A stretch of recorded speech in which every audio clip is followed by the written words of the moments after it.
It's the first Sunday of spring, and it is the Sunday Show with Neil de Beer, the president of the United Independent Movement. Welcome, Neil.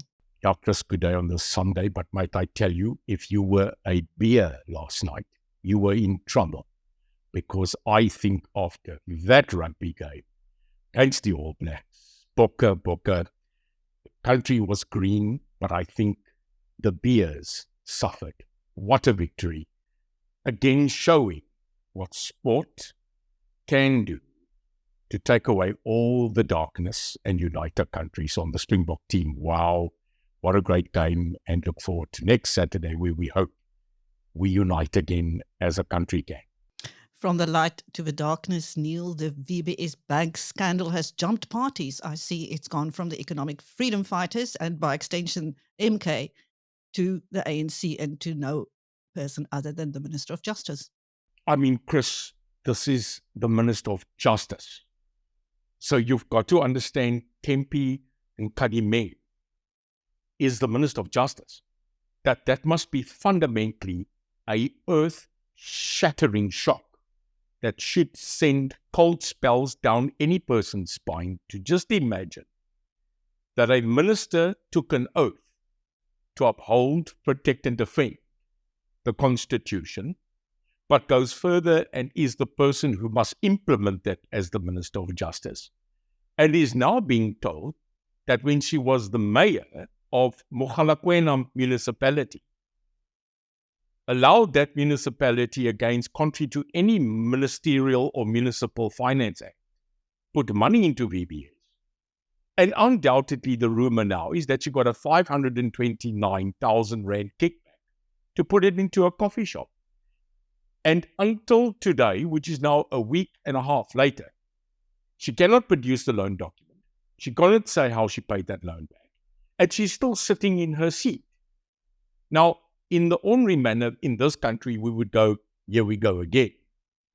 But if she was not the Minister of Justice, then we would say, yes, here we go again. But Chris, this is crazy that a minister who has an insight into the Hawks, into the judiciary, into investigations, actually currently is now being investigated. So much to the point that I hear last week the president actually asked her to send a report on these accusations. In a normal country, Chris, where I would call it justice paradise, as an individual, I would have had the honor to get up and say, Mr. President, the mere accusation of this would let me ask that I please stand down until everything on this matter is cleared. But obviously, this does not fit into her principle. This does not fit into the storybook line, it seems, of the ANC and of this government of past. And this is a thing that we will have to look at and say, the pot kettle black, the people are sitting there and they are supposed to be the judiciary. Chris, shocking. And we must not let this story go, and we must continue making sure that this process is followed no matter what. I'm just wondering, Neil, about another minister, the Minister of Correctional Services. Do you think he will be a lot stricter with medical paroles? Because I've just been thinking about how miraculously some terminally ill people have survived. I'm thinking of Shabir Shaik in particular. I think he's been terminally ill for about 15 years. I mean, he was 2 years into a 15-year sentence for an allegedly corrupt payment to former President Jacob Zuma when he was too ill to continue with his sentence. Now, President Zuma himself was 2 months into a 15-month sentence for contempt of court when he was given medical parole. And there the two of them are at MK. I think again, only in South Africa. You know, I call them the walking dead. Now, I'm absolutely pro anybody that gets told that you are terminally ill and you give that life a good run for their money. I'm one of them, by the way. So there are times that when you classify yourself or get classified as terminally ill, that you are then going to give it a go. The problem is that terminally ill is linked to custodianship. custodial, where you have got to go to jail. And the reason Shabir Shaik only served 2 years of a 15-year sentence is because in 2009, his medical officer said that this man's about to die. Now, if you look back at 2009 and the massive raucous that was brought out about the weapons scandal, the deals that were going on, the bribes that were paid, and may I say, on record, it wasn't rumored that Shaik benefited Zuma. It was the judgment. It was clear from that judge, in that judgment, when he found Shabir Shaik guilty, sentenced him to 15 years, that verbatim the words of the judge was that there was a very clear, untoward relationship between Shabir Shaik and Zuma, on the basis of there was definitely corruption, there was definitely criminality. It's in the judgment. So the fact that Shabir is still walking around now, and we used to laugh about it, that every month we see him on the golf course, we see him quite healthy. I think Peter Groenewald, who has absolutely started to light fires in the Department of Correctional Services, I would say that all those kinds of cases where people were given parole, because that falls under the ambient, not just of justice, but correctional services, that in my opinion, they should also be reviewed right now. So if Peter, except for the work that he's currently doing to eradicate all the problems, could review those walking dead, then maybe we would have a bit more confidence in retrospective justice than just what we are dealing with now. But it is a slap in the face to everybody that these people did not see the end of their justice term because they were so-called ill. Meanwhile, there's been another dramatic shootout between police and wanted criminals, this time in the Western Cape, Neil. 4 dead, 4 seriously wounded. And it's been a trend since the election, this tougher stance from the police against criminals. Apparently, this was an intelligence-driven operation. Because I want to make it very clear, there are many people that sit on Facebook, many people that type and Tipex and say that this is their opinion. Very few people, and I make this very clear, very few people understand what the operational scenario is when you get into a point where there is exchange of gunfire. I've been there. There are very few in this country that have, but many in that few have also experienced it. So I want to make it very clear. I'm not speaking from a social media point of view. I have shot and been shot. This is not something that can be dictated from an armchair. Only when you get to the point where you stand at that minute, sometimes a mere second, where you have to make a decision, fight or flight. Now you can see clearly more and more people are asking, why are people being killed in police exchange of fire? Now I make it clear, I don't think the attitude is that we do not want to see the full circle of justice. One wants someone to pay for the crimes that he or she has committed. But there can, and I make it clear, there can never be a millisecond in this country where we condone, endorse, or support the fact that a criminal who makes a clear decision to resist arrest and to fire upon police can be let to be doing such an act. The only response to that is to return fire and protect the life and limb, not only of a police officer, but those whom are around it. Now in Cape Town, recently in Milnerton, we had a position where people got intelligence that extortionists were going to go out there and they were going to cause bodily harm. They were tracked, they were cornered, and they decided in the middle of a town to open fire. The police shot 4, wounded 4. The previous week, Khayelitsha shot again. The previous week, Durban shot again. I think there's an attitude shift, if I may say.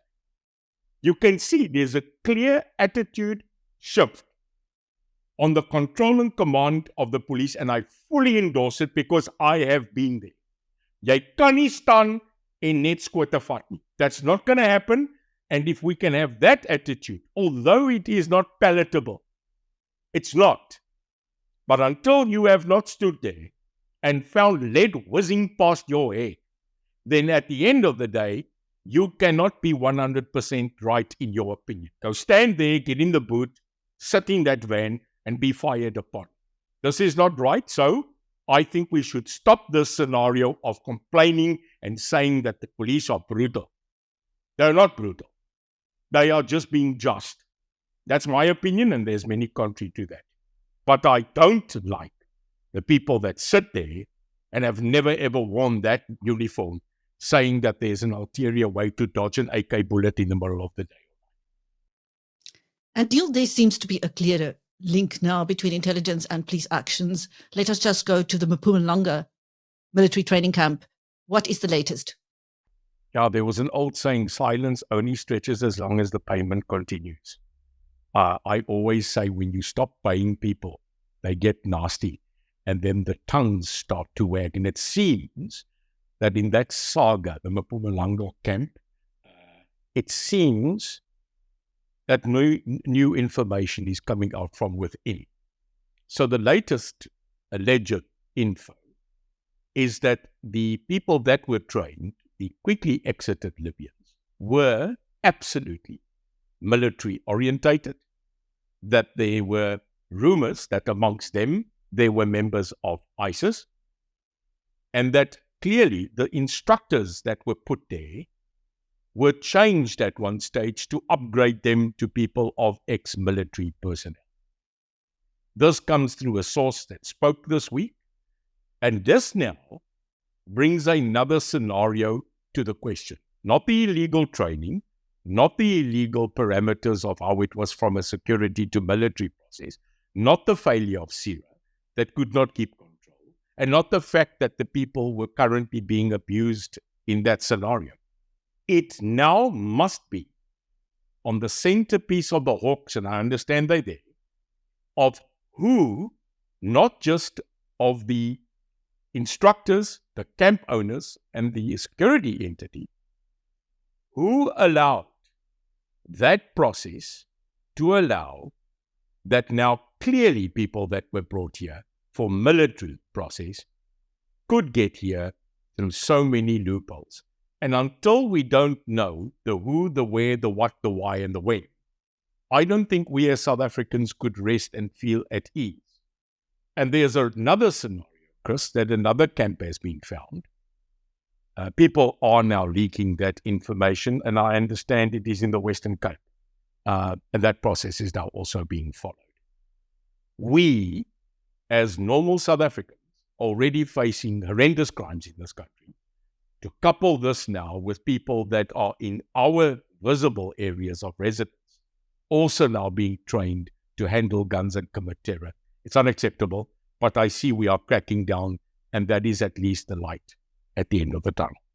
Well, it's not only the police that have taken a tougher stance since the election, Neil. I see there's an increasing crackdown on illegal immigrants, not only from Home Affairs, but in the metros as well, and to the extent that many are returning to they're almost fleeing to their home countries.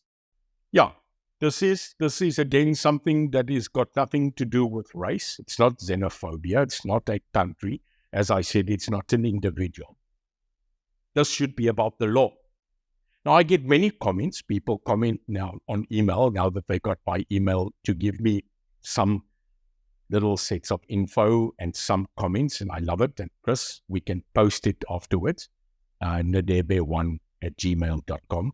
I love the comments and the suggestions. And one of them was from a gentleman that said, Neil, you are right. It's got nothing to do about your race, religion, creed, or country. It's about the passport. And I see more and more the Minister of Home Affairs, Dr. Leon Schreiber, saying that we cannot just look at one aspect, visas. Visas is a fifth of the total circle of ensuring that our borders are protected. That's point one. In other words, secure the border. And we are doing that, and there must be more. The military should get involved. And we should put an ironclad dome around the country's borders. Secondly, those that are inside illegally should then be expelled. But it doesn't help that you continue to throw them out, and then they just swim the river. So we've got to do this all simultaneously.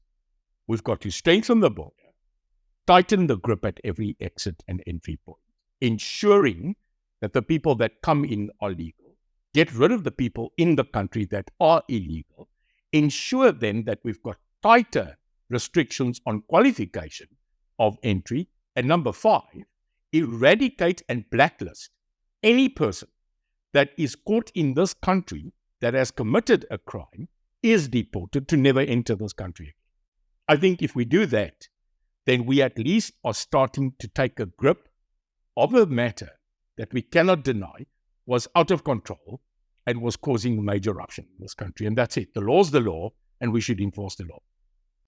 Neil, before I talk to you about our SOEs, I quickly want to take you to Tshwane, where the Democratic Alliance mayor has been fighting the battle of his life. You are a big supporter of his. What can you tell us? Yeah, again, I think people always say to me, why do I speak good of Shabir Shaik? Well, I know him. It makes it easier. And the fact that I'm not within the same political fray or mentality means that I'm saying to you that you can see for the past 2 weeks that mayor has fought for his life. He's escalated social media briefings. He's proof of what he's doing. And it seemed that the guy at the end of the day was starting to plead with this country not to remove him, because that removal would set everything back that he did. Now, there's a massive upswell, you can't deny it, in support of Shabir Shaik. Take the party out. And an attack on removing him. Now, the interesting thing is, ActionSA, the role players, Herman Mashaba, Michael Beaumont, and his executive, took the stance to say that we are going to be part of the removal. Chris, what that then caused on X, Twitter, on all of those social media platforms was a negative regurgitation against ActionSA. I think more than what they expected. I think now, when you see what's happening, that every post from ActionSA is being met with vile, where they are saying, but you are treasonous. We voted for you to keep the ANC out. So now what's happening is, the vote of no confidence was stayed off on Friday. Shabir went to court. That's the one thing. And secondly, the people, the ANC, the ActionSA, the people, they withdrew that motion of no confidence on Friday. It doesn't mean it's over. And then this morning, Chris, we are now learning from inside sources that there's also not 100% cohesion in ActionSA to do what they were going to do. So obviously, I hope that sanity will prevail, because at the end of the day, it's not about one of these bloody parties. It's about service delivery to the citizens that stay in Tshwane. And if they can focus on that, which they find very difficult, it's like the most disciplined dog in the world will sit at your knees, but when you take the tennis ball, it goes. So your problem is, it seems that if everything is okay and we're disciplined and whatever, we just, as a political conclave, can't help ourselves when greed and power comes to ourselves. So I pray that sanity will prevail and there will be a change of heart, and that we can continue, not with Shabir per se, but with the effectivity of an individual's attitude, Chris, to perform and to bring change. And may I say, if that attitude could go and flow into all our public servants' attitude, we have a better country. Quite, Neil, I've been meaning to ask you your opinion. Where are our SOEs now? Murtu. Someone said to me, what does that word mean? I said coffee, because, in the olden days, we used to take beans, cook the living hell of it, and that was called moer. So I don't say to a person, yo, moer. I'm actually inviting you to coffee. So beautiful Afrikaans word. So a person has to say, at one stage, every day, every week, every paper, every news clip was about the total demise of SOEs. And you remember the Honorable Minister Pravin Gordhan, I used to call him Gordhan, because he used to hide behind it. Just absolutely battered it. Wasn't a one day and night. Seemed that he stretched the test wickets. When the implosion of SAA happened, when the absolute disruption of Denel, one of the best armament entities ever created in the world, totally collapsed and got stuffed by Gupta. When we saw Portnet, Havenet, Spoornet, Reinet, Patnet all crumble and fall, and we actually saw the total demise of what was once the pride and prowess of our country. Suddenly there were now scenarios of we are selling SAA, we are now going to look and revamp Denel, we are going to try and save the harbours and the ports. They still haven't been. The total eradication of the Eskom structure was for once, as you will remember, the biggest irk of this country.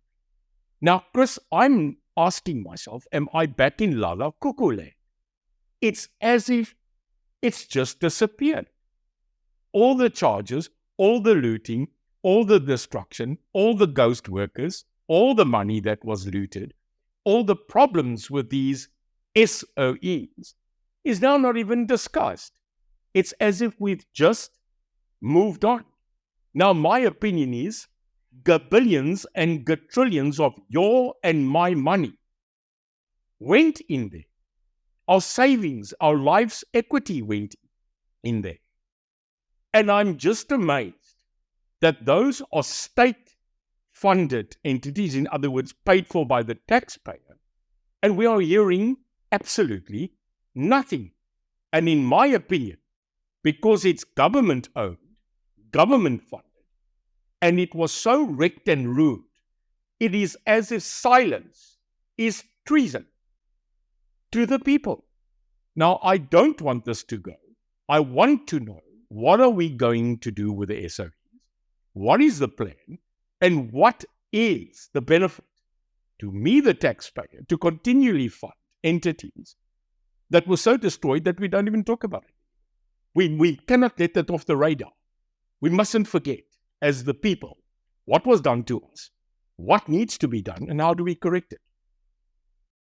Meanwhile, President Cyril Ramaphosa is paying another visit to China, and I see Democratic Alliance Minister Dean McPherson is very excited to be on that jaunt. Yeah, they're going to China. I hope they get a takeaway. I find it amazing how enemies using so much vile and poison pre an election can then sit down and probably spend 18 hours on an aircraft winking at each other and sharing a dim sum. Well, they're not the only ones. And I'm sitting and I'm going, really? And not only that, going over there and looking at your Peking duck, but now sitting at the same moment and seeing the Honourable Minister of Agriculture, John Steenhuisen, going and having a meeting with the exact human being whom 4 months ago he stood with a pile of dockets in public and saying that Paul Mashatile is a criminal. He's a criminal, and he did this, and he did that, and he did this. And then they have tea. They actually sit there and they sit and look at each other in this manner. What the hell?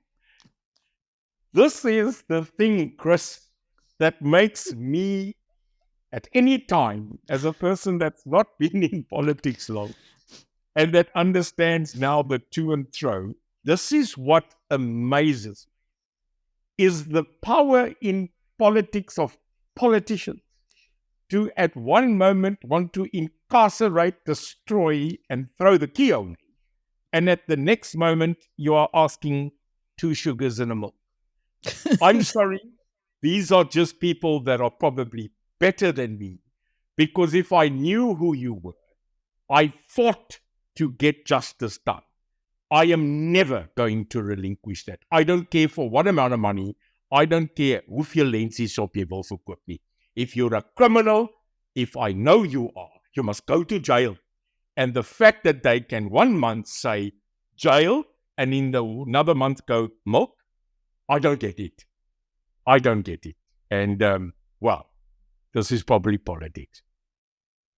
Quite, Neil, just when we think we've seen it all, South Africa's politicians have the power to surprise us over and over again. That was Neil de Beer, the president of the United Independent Movement, speaking to BizNews after another interesting week in South African politics. And I am Chris Steyn. Thank you, Neil. Thanks, Chris.